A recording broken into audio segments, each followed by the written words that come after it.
వంకాయ పెరుగు కర్రీ ఎలా చేయాలి అంటే ముందుగా వంకాయలు కడుక్కొని పెట్టుకోవాలి. ఇప్పుడు ఒక బౌల్ తీసుకొని వాటర్ యాడ్ చేసుకొని కొంచెం సాల్ట్ వేసుకోవాలి. ఎందుకంటే వంకాయ ముక్కలు కంటెక్కకుండా ఉండడానికి. అండ్ వంకాయలు కట్ చేసుకునేటప్పుడు పుచ్చులేం లేకుండా ఉన్నాయా లేదో చెక్ చేసుకోవాలి. అలానే ఉల్లిపాయ పచ్చిమిర్చి కూడా కట్ చేసుకొని పెట్టుకోవాలి.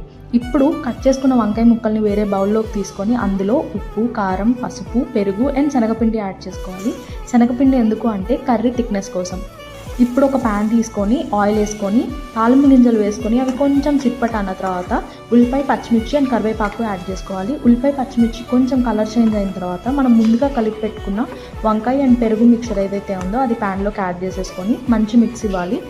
ఆ రెండు ఉల్లిపాయ అండ్ వంకాయ ముక్కలు బాగా ఆయిల్లో మగ్గిన తర్వాత మన కర్రీ కన్సిస్టెన్సీ అండ్ కర్రీ ఉడకడానికి సరిపడినంత వాటర్ యాడ్ చేసుకొని ముక్కలు ఉడికినాయి అని అనిపించినప్పుడు మనం స్టవ్ స్విచ్ ఆఫ్ చేసేసుకోవడమే.